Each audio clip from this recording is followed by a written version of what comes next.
I'm Londe, and this is my 2024 trailer setup.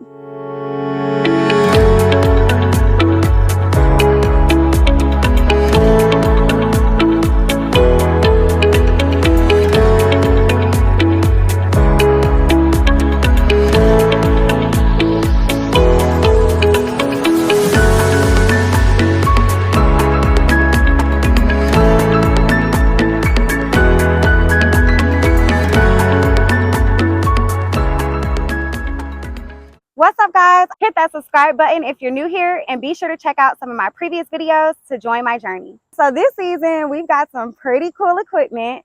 We've got the Toro Grandstand 36-inch. We've also got the TurfMaster HDX Toro, and this is a 30-inch. And then we've got our trusty, rusty Honda, and this is the HRN 216. And that's a 21-inch. So this right here is our Toro Grandstand, and this is a 36-inch. And previously, before getting this Grandstand, we had the Toro Time Cutter with the My Ride suspension. And I really enjoyed that mower because it was a zero turn. Some things about this mower that I like: it's super fast. It does really good at cutting high grass, which is what we do a lot of.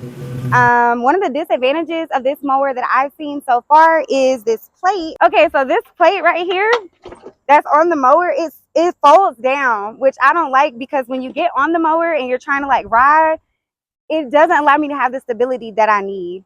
But other than that, I think it's a pretty cool mower. I'm still getting the hang of it because it's my very first stand-on mower.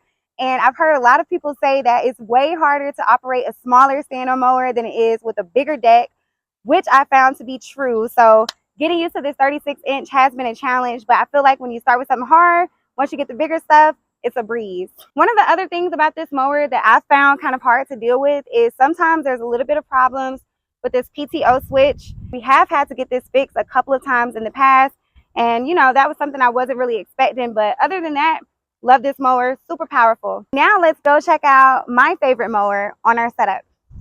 This is the Toro TurfMaster HDX. It's a 30-inch mower, and it is a red, clean mowing machine. I absolutely love this mower. Some of the features of this mower that I really enjoy: it has a bagging system, and I think it actually has a built-in striping kit.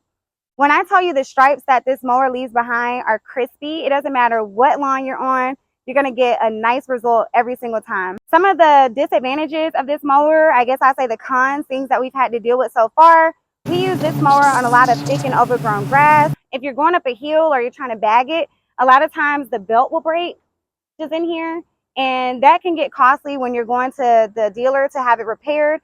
So if you're a handy person and you have your tools on hand and you're very familiar with your mower, I wouldn't say that's something to stress out about. But if you're new and you're starting out and you're not very crafty and you're going to rely on a repairman to fix your equipment, I would think about that before purchasing this mower specifically. I've had a lot of people ask me about getting this one versus the Time Master, I believe.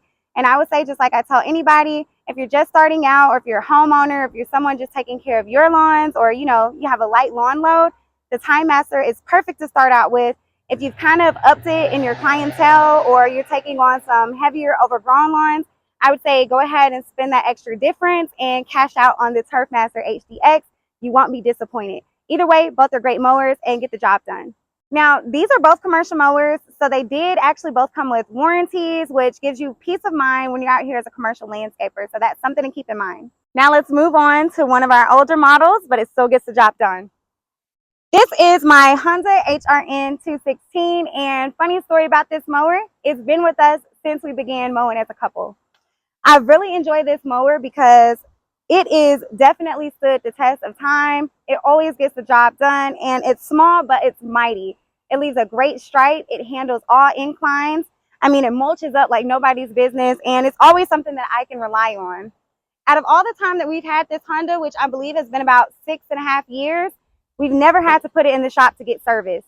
Well, actually, I take that back. We've had to put it in the shop to get serviced one time out of those 6 years. So that tells you already how durable and dependable the Honda mowers are. Moving on to our blowers. This year we upgraded to something different. After previously having those super powerful steels, we have switched over to Shindaiwa. And if you're like me, you probably don't know what Shindaiwa is, but let me go ahead and tell you, it really is a powerful machine.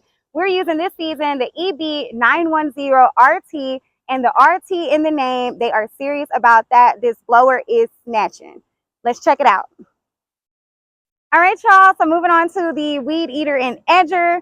Previously, if you've been following us, you know we were steel equipment users, ultimate steel fan diehards, but this season we switched over to Shindaiwa as well for these products. So on the weed eater, we are using the T262. Don't mind me, I have not got that number memorized yet because to me, they're all weed eaters. But I will say that Drake loves this weed eater. He thinks that it's really powerful.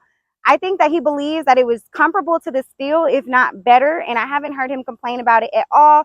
Another cool thing about this weed eater is it does have that speed feed head, and it seems like the string holds really well. So I like that. I don't see it clog up as much as the steel used to on them. And this is the Shindaiwa edger, and it's the LE325. And like I said, they're just numbers to me, so you can do your research on those. But Drake seems to love this one as well. And for all the people who tell us you don't need a guard if you're a professional, I like to challenge that and say, check out these edging videos because the guard definitely does help. Moving on to the Shurcans.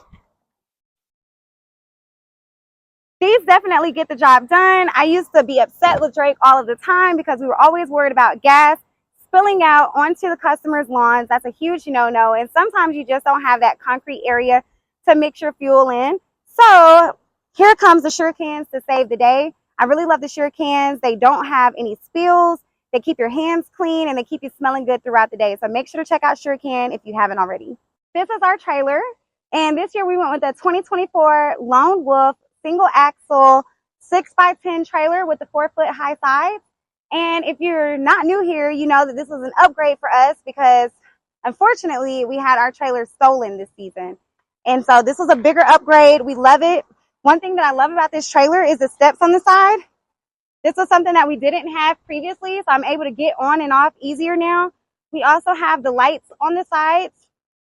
And this one came with a tag placeholder, which was pretty cool. So I really enjoy this trailer. We got this from A&A Centers out off of Jonesboro Road. Check them out if you're looking for a trailer and you're located near Atlanta. These are a few miscellaneous items that we like to keep on the trailer. Of course, you know, you're always going to need a shovel. We've got the spade shovel on here. We've got a another Husqvarna blower. I'm not sure which model, so don't hold me to it. Also, we've got the hedge trimmers on here. Those are Husqvarna as well. Can't wait to get Drake some new hedge trimmers because we've had these for a very long time, but they've held up really good. So you need some of those. And also, we've got a spare tire, which is something you always want to have in your trailer because you never know what can go wrong, especially pulling in all these different driveways, gravels, back roads, things like that. All right, guys, that's a wrap. I'm Lawn Bay, and this was my 2024 lawn care setup.